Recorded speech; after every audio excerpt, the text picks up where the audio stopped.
شب برات کے بعد والے روزے کا ہے آج کے دن کا، اس کو بھی ذرا سمجھ لیں۔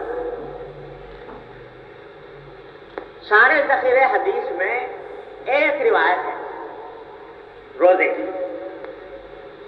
یہ شب برات کے بعد والا دن روزہ رکھو، لیکن وہ روایت انتہائی کمزور ہے، انتہائی کمزور ہے، بلکہ بعض علماء نے اس کو موضوع اور من گھڑت بھی بتایا ہے، بالکل کمزور روایت۔ لہذا اس روایت کی وجہ سے خاص اس 15 تاریخ کے روزے کو مستحب یا سنت قرار دینا ممکن ہے، خاص اس 15 تاریخ کے روزے کو مستحب یا سنت قرار دینا مشکل ہے، لیکن سارے شعبان میں روزہ رکھنے کی فضیلت ہے، یکم شعبان سے لے کر 27 شعبان تک۔ 27 شعبان کے بعد جو 2 دن آ رہے ہیں نا، 28 29، اس کے بارے میں منع کیا حضور نے کہ رمضان آنے سے 1-2 دن پہلے روزہ نہ رکھو، کیوں؟ تاکہ رمضان کے لیے اچھی طرح نشاط کے ساتھ اس کا استعمال ہو۔ لیکن پہلے روزے سے 27 روزے تک، ہاں پہلے شعبان سے 27 شعبان تک، اس میں جس دن کے آدمی روزہ رکھے فضیلت ہے، شعبان کے مہینے میں ہر دن روزہ رکھنے میں فضیلت ہے۔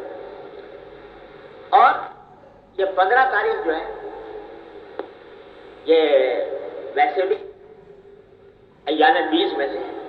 یعنی ہر مہینے میں حضور اقدس صلی اللہ علیہ وسلم 3 دن اکثر و بیشتر روزہ رکھا کرتے تھے، 13 14 15، تو یہ ایام 20 میں سے ہے، لہذا اس دن ویسے بھی ہر مہینے 15 تاریخ کو روزہ رکھنے میں حضور اقدس صلی اللہ علیہ وسلم کی سنت کا ایک اتباع ہو جاتا ہے۔ تو ان 2 وجہ سے اگر کوئی روزہ رکھے، ایک اس وجہ سے کہ شعبان کا دن ہے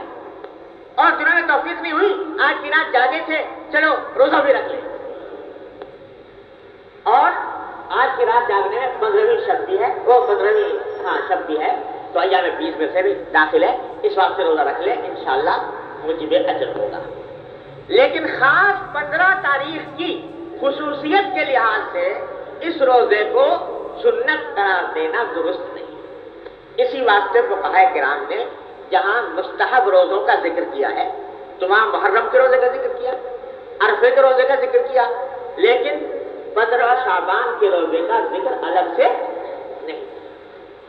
بلکہ یہ فرمایا کہ شعبان کے کسی بھی دن میں روزہ رکھ لے آدمی تو بہتر ہے۔ تو اس نقطہ نظر سے اگر کوئی آدمی روزہ رکھے تو انشاءاللہ اس پر اجر و ثواب ہوگا۔